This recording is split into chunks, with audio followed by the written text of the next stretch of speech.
अस्सलामुअलैकुम, कैसे हैं आप सब। आई होप आप सब खैरियत से होंगे। आज मैं आप लोग के साथ बहुत ही मजेदार रबड़ी खीर की रेसिपी शेयर करूंगी। बेसिकली ये रबड़ी खीर की रेसिपी मेरी अम्मी की है, तो ये रेसिपी मैं आज अपनी अम्मी के साथ मिलकर बनाऊंगी। ये खीर मेरी अम्मी के हाथ की पूरे खानदान में बहुत ज्यादा फेमस है, तो मैं गारंटी देती हूँ जब आप इस खीर को बनाएंगे ना तो आपके खानदान में भी बहुत ज्यादा तारीफ होगी। ना सिर्फ तारीफ होगी बल्कि आपसे इसी खीर की बनाने की डिमांड करेंगे। मजीद रेसिपी शुरू करने से पहले अगर आप मेरे चैनल पे फर्स्ट टाइम विजिट कर रहे हैं तो मेरा चैनल जरूर सब्सक्राइब कर लें और बेल आइकन को भी प्रेस कर दें ताकि तमाम नई आने वाली वीडियो का नोटिफिकेशन सबसे पहले आपके पास आ सके। तो चले आए जल्दी से रेसिपी स्टार्ट करते हैं।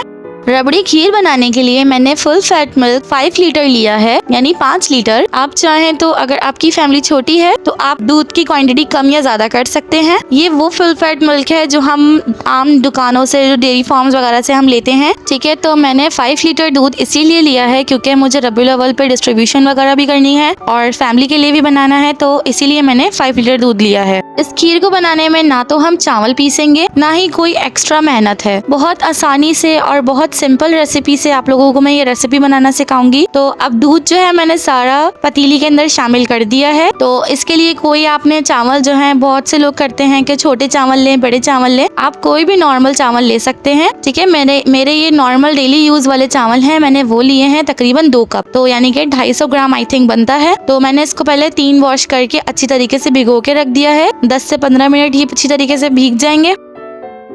10 से 15 मिनट हो चुके हैं। आप देख सकते हैं दूध के अंदर अच्छा खासा बॉयल आना शुरू हो गया है। तो अब इस स्टेज पे जो हमने चावल भिगो के रखे थे ना, तो वो इसके अंदर शामिल कर देंगे। उनका चावलों का सारा पानी ड्रेन अप कर देंगे और चावल इसके अंदर सारे दूध के अंदर शामिल कर देंगे। अब इन चावलों को इस दूध के अंदर मैं कम से कम 30 से 45 मिनट तक पकाऊंगी। अब 45 मिनट हो चुके हैं दूध के अंदर चावलों को कुक होते हुए। तो आप देख सकते हैं ना तो मैं इसके अंदर कोई ब्लेंडर का यूज करूंगी ना कोई दाल घोटने वगैरह का। बस चावलों को हमें इतना ही पकाना है दूध के साथ कि चावल इसके अंदर खुद ही पक पक के सॉफ्ट हो जाएंगे और वो खुद ही घुट जाएंगे। तो अब खीर को मजीद कुक होते हुए 20 से 25 मिनट हो चुके हैं। आप देख सकते हैं इसका टेक्सचर और इसका कलर बिल्कुल क्रीमी सा हो गया है। मैं इसको आधा घंटा और मजीद कुक करूंगी। तो अब आप देख सकते हैं आधा घंटा हो चुका है। तो इसके ऊपर देखें एक ये रबड़ी सी लेयर बनना शुरू हो गई है। तो यही हमारी खीर की असल पहचान है कि इसके अंदर रबड़ी भी खुद ही बनेगी इस तरह से। तो इसको इस तरह से मिक्स करते रहेंगे और जब ये मिक्स हो जाएगी तो आप ये चावल देख सकते हैं कि अभी भी चावल मोटे हैं। तो मैं इसमें कंटिन्यूस चमचा चलाती रहूंगी तो इसके जो दाने हैं ये खुद ही घुट जाएंगे। तो अब आप देख सकते हैं इसके दाने चावल के बिल्कुल घुट गए हैं। अब इसके अंदर हम चीनी शामिल करेंगे। चीनी आप अपनी मर्जी से कम या ज्यादा कर सकते हैं। मैंने इसके अंदर चीनी 3 कप के करीब शामिल करी है।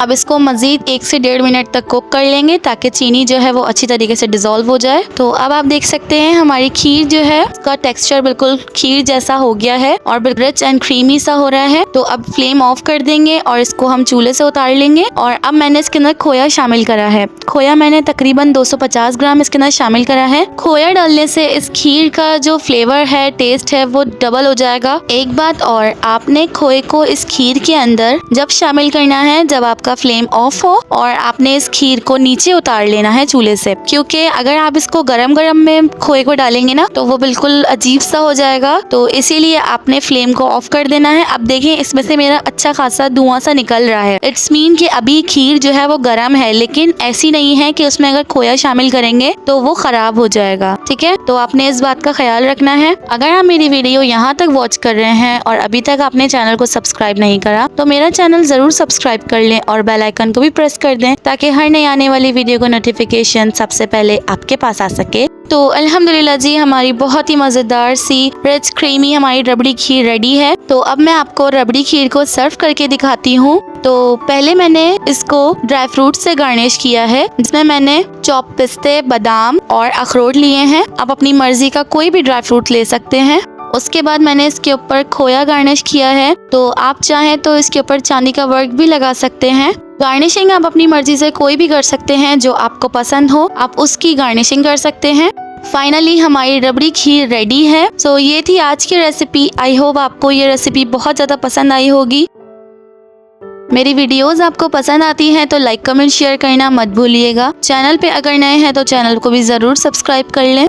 रेसिपी अगर अच्छी लगी हो तो फ्रेंड्स और फैमिली के साथ भी शेयर कर दें। मिलेंगे इंशाल्लाह एक और नई मजेदार सी रेसिपी के साथ। मुझे अपनी दुआओं में याद रखिएगा। जब तक के लिए अल्लाह हाफिज।